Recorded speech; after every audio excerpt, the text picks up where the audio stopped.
Kenapa Tantra bisa membangkitkan kekuatan tertentu pada seseorang secara ekstrim gitu ya. Ini sifatnya mistikologis ya, bahwa dalam diri manusia itu ada 5 elemen, ada lima komponen yang disebut Pancamahabhuta, air, angin, api, bumi, dan ether gitu. Ketika seseorang bisa memanipulasi kekuatan-kekuatan Pancamahabhuta itu, maka akan ada hal-hal yang bisa muncul dari penguasaan terhadap Pancamahabhuta. Kalau hari ini kita menyebutnya avatar. Jika Pancamahabhutanya bersih, jika Pancamahabhutanya itu bagus, tidak terlalu sukar untuk dia menguasai kesaktian-kesaktian bahkan pada titik-titik yang ekstrim. Pada puncak kesaktiannya, Aditya Warman merubah namanya sebagai Mauli Warmadewa. Tapi jika seorang tantris memanggil nama itu Mauli Warmadewa, dewa berkehendak atas diriku. Mantra itu dapat memerintahkan entitas-entitas tertentu untuk mengerjakan sesuatu yang diinginkan.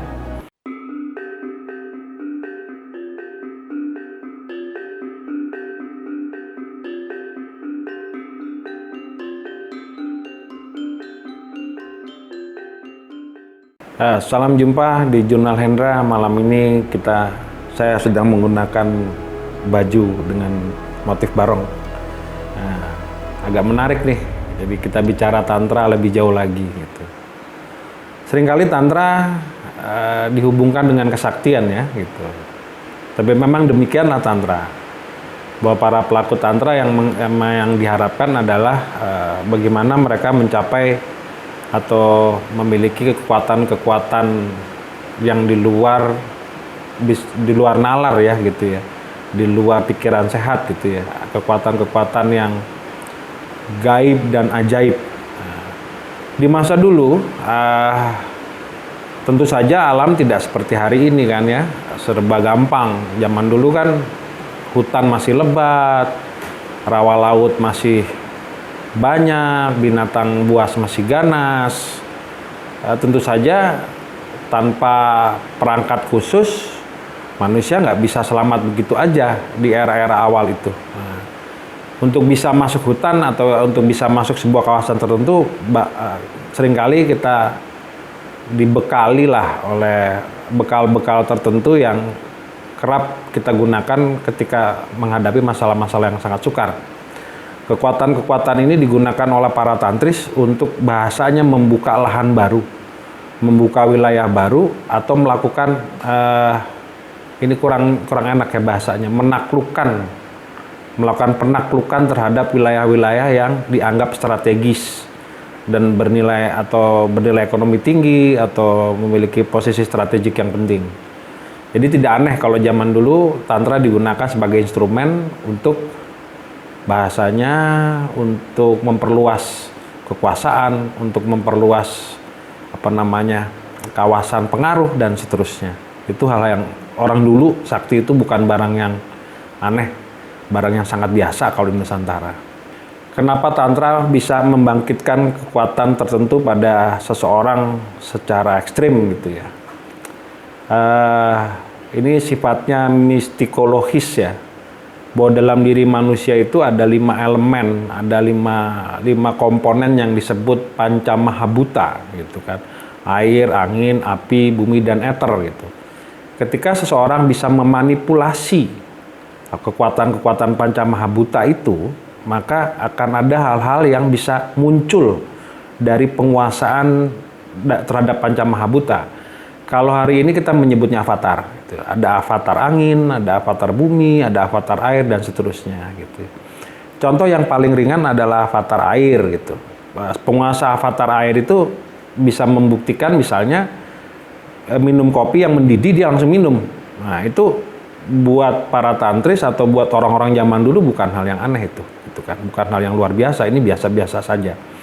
Atau mungkin ada kebiasaan misalnya orang masuk ke hutan yang penuh dengan rotan gitu ya. Tapi dia bisa keluar masuk hutan begitu aja tanpa tangannya terluka oleh duri rotan. Ini membuktikan bahwa memang di zaman dan di era itu manusia atau para tantris dengan ritual-ritual tertentu dapat memanipulasi kekuatan Pancamahabhuta yang ada pada dirinya itu. Kenapa ajaran seperti ini surut gitu? Karena manusia lebih mengandalkan teknologi. Nah, ketika manusia berpegang pada teknologi, manusia berpegang pada mesin, kemudahan-kemudahan yang sifatnya mekanis, kekuatan-kekuatan seperti itu nampaknya menjadi tidak penting lagi atau digantikan, disubstitusi oleh teknologi. Nah, kalau hari ini penguasa angin tentu aja penguasa Android ya gitu. Zaman dulu juga ada seperti itu, tapi bentuk-bentuknya mungkin agak sedikit tradisional dan bentuk tidak seperti bentuk yang sekarang. Ini sering menjadi dilema ya, atau dialektika di antara bahasan-bahasan tantra. Sehingga ada yang dikatakan tantra pangiwa, tantra kanan dan kiri gitu. Nah, yang banyak diminati oleh banyak orang hari ini itu justru tantra yang menganan, pangenen ya gitu. Tapi justru tantra itu sesungguhnya yang bisa dikatakan bentuk yang orisinal itu adalah tantra yang kiri atau tipe pangiwa ya gitu. Nah, bedanya bahwa kalau dalam katakan dalam sistem kepercayaan dan yang lain itu pencerahan itu dicapai dengan penderitaan, maka dalam tantra dibalik bahwa pencapaian itu dicapai dengan jalan kesenangan, dengan jalan bahasa gobloknya kegilaan, dengan bahasa ininya ketidaknormalan gitu. Praktik-praktik ritus pada tantra yang dapat membuka selubung-selubung dan bisa dengan demikian dia bisa memanipulasi pancamahabhutanya. Ada 5 ya dalam tantra ya, namanya Pancamakara Puja. Yang pertama adalah Matsya, Mamsya, Madhya, Mudra, dan Maituna. Gitu. Oke, kita cari langsung ke titik yang ekstrim aja. Kalau yang 2 di bawah mungkin tidak ya. Yang ekstrim itu adalah mudra. Mudra itu adalah melakukan rapalan mantra yang dibarengi oleh gerakan-gerakan tubuh tertentu yang bisa membangkitkan kekuatan dan bisa memanipulasi kekuatan pancamahabhuta tadi. Jadi kalau kita lihat tari-tarian gitu, sepintas kalau kita lihat orang menari tampaknya hanya tarian biasa, tapi sesungguhnya tidak sesederhana itu. Ketika orang melakukan gerakan-gerakan tertentu yang dibarengi oleh pukulan gendang, irama musik, dan segala macam, somehow itu membangkitkan titik-titik energi tertentu pada dirinya gitu. Kalau misalnya saya gunakan secara pribadi ya, jadi ini kadang-kadang saya lucu ya. Jadi kalau saya dapat tugas untuk menulis sesuatu yang rumit, itu saya kadang-kadang pakai headset, joget dulu saya. Saya melakukan jogetan lah gitu. Ketika saya berjoget, ketika saya merasa transenden dengan berjoget, tiba-tiba saya bisa menemukan ide-ide yang menjawab persoalan saya untuk menulis tadi gitu. Nah, buat beberapa orang, gerakan-gerakan mudra itu bisa membangkitkan misalnya kebal. Nah, ini gampang banget disaksikan pada beberapa tradisi ya. Tradisi yang berhubungan dengan misalnya menghunus benda tajam ke badan sendiri, atau memukulkan apa-apa yang tajam ke tubuh atau mengenai api pada tubuh gitu. Ini bukan isapan jempol ya, artinya ini bisa dilatih dan bisa dipraktikkan, tetapi dalam zaman modern ini hal-hal tersebut tidak penting lagi gitu ya. Nah, misalnya tantra yang tertinggi, misalnya ini yang paling kontroversial, Maituna ya. Maituna itu kalau bisa kita artikan dengan seloroh konyol itu sex party gitu ya. Orgism gitu ya, banal dan istilahnya liar dalam melakukannya gitu. Tetapi Maituna seks dalam tantra tidak begitu saja dilakukan tanpa preseden gitu. Jadi dalam melakukan Maituna ada proses awalnya, ada proses tengah dan proses akhirnya. Tapi bagaimanapun juga ritual-ritual tantra memang membuka peluang-peluang tertentu bagi kita untuk mengeluarkan kekuatan pancamahabhuta tadi. Dan ini bukan benda yang aneh di zaman dulu. Oke, ada satu catatan penting. Kerap kali tantra dihubungkan untuk beberapa orang menulis bahwa tantra itu untuk mencari jati diri, tentang ini dan itu gitu, yang bersifat bahasanya menganan. ada satu misteri yang barangkali agak seram ya gitu, bahwa di zamannya pengorbanan manusia itu bukan barang yang aneh. Kanibalisme itu bukan hal-hal yang luar biasa. Ketika seseorang berperang, dia bawa pulang kepala musuhnya yang terpenggal, itu adalah hal yang umum, yang lumrah gitu ya. Nah, dalam tantra bukan kekerasan. Mode-mode seperti ini bukan hal yang aneh. Jadi jika ada kisah-kisah yang misterius tentang pengorbanan manusia dalam tantra, barangkali itu ada. Jika ada kisah-kisah yang beredar tentang kanibalisme dalam tantra, barangkali itu juga ada. Keganasan-keganasan tertentu para Bhairava yang ditakuti orang gitu, itu juga mungkin bukan isapan jempol. Itu ada hal-hal yang bisa kita lacak gitu ya. Misalkan pada satu situs kok isinya kepala tengkorak semua, nggak ada tulang dadanya, nggak ada tulang hastanya, itu berarti kan kumpulan kepala itu kan gitu. Badannya kemana? Badannya diapain? Ini jejak-jejak tantra yang begitu eksotis ya, begitu buat saya eksotis gitu. Bahwa tantra menganggap manusia itu adalah makhluk yang tetap liar dan banal, dan bagaimana manusia mengelola itu tuh menjadi fulcrum tajam dari tantra. Secara sembunyi-sembunyi kita banyak mendengar kisah-kisah di beberapa daerah ya. Memang tidak juga demikian dan memang harus dibuktikan.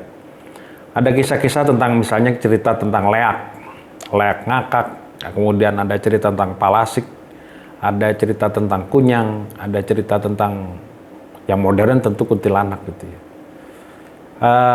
Di beberapa daerah saya sendiri menyaksikan ya, di satu tempat ya, saya berhadapan dengan apa yang orang kenal dengan kunyang. Ketika itu dalam satu cerita gitu ya, dalam satu peristiwa, saya tidak punya pilihan kecuali membawa pulang sebuah kain yang kain yang dipergunakan untuk nifas kelahiran ya.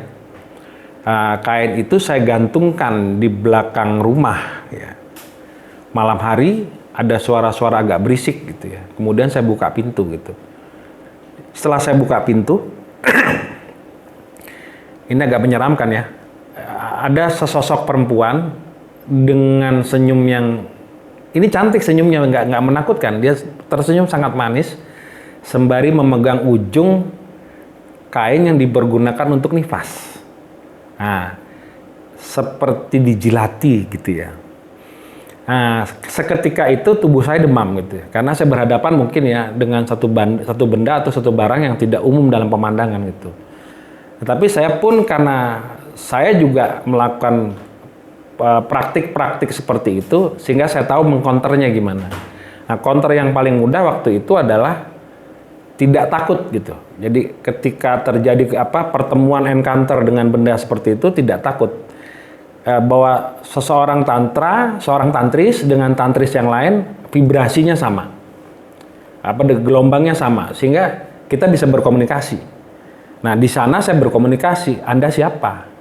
Ngapain di sini? Dengan santai dia menjawab dengan bahasa manusia ya, bukan telepati. Dia menyebutkan nama, tinggal di mana, dan apa kehendaknya pada saat itu dengan kain yang ada potongan darahnya. Nah, itu salah satu pengalaman. Pengalaman yang lain berhadapan dengan hal yang sama mungkin ketika saya ada di Pulau Kalimantan ya, gitu ya. Saya betul-betul melihat itu, benda itu gitu. Saya betul-betul melihat itu seperti bola api, mungkin kalau di Jawa bilang banaspati ya. Tetapi benda-benda gaib, benda-benda luar biasa seperti ini bagi saya, saran saya bukan untuk ditakuti. Tapi itulah jejak-jejak kekuatan kesaktian, ajaran-ajaran yang serupa itu yang ada di sini gitu. Barangkali kalau di kota besar hal itu sudah jarang ya, tapi tidak juga begitu. Ada beberapa tempat, bahkan di kota Jakarta masih bisa ada tempat-tempat yang sedemikian gitu. Jika kita memang iseng-iseng mau jalan ke situ kemari untuk melihat barang-barang yang luar biasa mengerikan tetapi indah ini gitu. Tokoh yang secara historis dan sekaligus legendaris dan tercatat sebagai bukti sejarah yang jelas, itu yang pertama Kertanegara. Beliaulah yang mengusulkan nama Subhuti Tantra. Jadi beliaulah yang pertama kali merumuskan tantra di era Singosari. Nah, di era itu Singosari bahasanya agama resmi negaranya adalah tantra. Kemudian tokoh kedua secara sejarah yang memang jelas-jelas mencirikan tantra adalah Aditya Warman. Di kawasan Kerinci sampai dengan Jambi, Kerinci, sampai ke atas lah ya, sampai dekat-dekat Sumatera Barat ya gitu, Dharmasraya ya gitu. Pada puncaknya pada puncak kesaktiannya Aditya Warman merubah namanya sebagai Mauli Warmadewa, bahkan seperti itu ya, Mauli Warmadewa. Jika itu dimantrakan dalam mantra tantra, kalau orang sembarangan ngomong Mauli Warmadewa nggak ada pengaruhnya ya. Tapi jika seorang tantris memanggil nama itu Mauli Warmadewa, dewa berkehendak atas diriku. Bayangin tuh ya. Mantra itu dapat memerintahkan entitas-entitas tertentu untuk mengerjakan sesuatu yang diinginkan. Kalau disebut legendaris, Aditya Warman sangat legendaris karena arcanya Aditya Warman besar sekali dan sangat jelas bahwa arca itu di bagian lapik bawahnya itu memang kepala kalpa manusia ya gitu ya.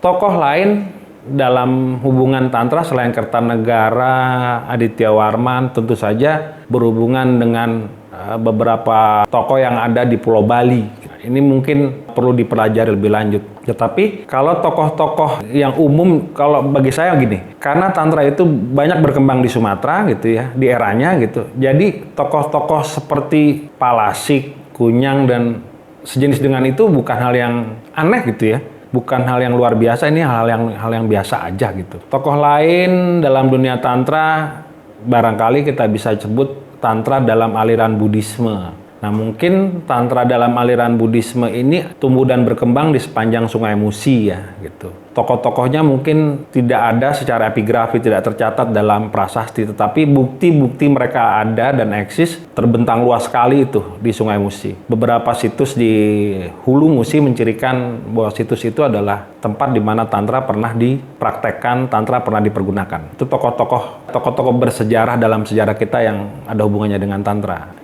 Kesaktian itu bukan sesuatu yang dibuat-buat ya. Jadi dalam tantra sendiri tidak semua orang bisa jadi tantris. Salah satu prasyarat orang bisa menjadi seorang tantra, ketika dia lahir, alam semesta, bulan, bintang, rasi bintang tertentu, iklim tertentu, angin tertentu, itu menentukan konfigurasi panca mahabhuta yang ada pada dirinya. Jadi tidak semua orang bisa jadi tantris didasarkan pada warisan lahirnya, pada bakat lahirnya, pada karma lahirnya gitu ya. Orang-orang tertentu dengan kelahiran yang khusus ini biasanya terdorong atau terstimulasi untuk mencari hal-hal luar biasa yang dia rasakan aneh sejak dirinya masih kanak-kanak gitu ya. Jika anak Anda atau Anda di masa kecil itu suka menyepi, suka menjauh dari keramaian, kemudian lebih menyukai tempat gelap daripada tempat yang terang, dan kemudian Anda sulit berkomunikasi sama orang, imajinasinya cukup jauh, itu salah satu ciri-ciri dia punya genetik tantra gitu. Ada genetik tantranya. Hanya saja ketika dia bertumbuh remaja biasanya hilang tuh. Nah, ketika dia masuk ke usia dewasa, bahasanya hawa itu keluar lagi. Kekuatan-kekuatan yang dulu pernah membekali dirinya waktu lahir itu keluar lagi pada dirinya. Bahasanya raja dan ratu, kesatria dan waisa itu memang sudah ditentukan dari sananya gitu. Tidak semua orang untuk bisa mencapai titik itu. Dan di era sekarang para tantris lebih kepada lebih kepada unsur-unsur estetika. Misalnya, bagaimana seorang tantris melukis. Lukisan tantris itu pasti surrealis. Lukisan tantris pasti impresionis, karena kekuatan dirinya seperti itu. Itulah penggunaan tantra di era modern. Kesaktian itu ada, tapi wujud kesaktiannya lebih kepada benda ketimbang kepada metafisik. Kira-kira gitu. Rahasia kesaktian orang-orang dulu itu, yang mudah, orang dulu itu tidak berpikir secara pragmatis ya gitu. Orang-orang dulu itu punya grand theory. Orang-orang dulu itu punya visi, misi, dan konsepsi hidup yang jelas gitu kan. Sementara hidup kita hari ini sama sekali pragmatis, tujuan-tujuan jangka pendek. Nah, karena visi misi konsepsi hidupnya adalah sesuatu yang besar, sesuatu yang adiluhur, tubuhnya tuh tinggal ngikutin gitu. Tubuh mengikuti apa yang dikendaki oleh pikiran, perasaan, emosi pancamahabhuta tadi. Jika pancamahabhutanya bersih, jika pancamahabhutanya itu bagus, tidak terlalu sukar untuk dia menguasai kesaktian-kesaktian bahkan pada titik-titik yang ekstrim. Nah, kira-kira begitulah gitu tantra di hari ini dan tantra dalam konteks modernitas hari ini. Dia bisa menghasilkan produk-produk kreatif yang tidak umum karena kekuatan-kekuatan yang ada pada dirinya. Kira-kira demikian gitu. Nanti kita bahas satu bahasan yang berkaitan dengan tantra, Kama Sutra. Gitu. Apa sih Kama Sutra? Apa sih benda Kama Sutra itu? Apakah Kama Sutra bisa menyembuhkan penyakit kanker? Apakah Kama Sutra bisa menyembuhkan jantung dan diabetes? Nanti kita cerita bahwa Kama Sutra itu adalah benda yang sangat luar biasa, warisan tantra. Oke, sampai kita berjumpa lagi pada Jurnal Hendra di Kama Sutra.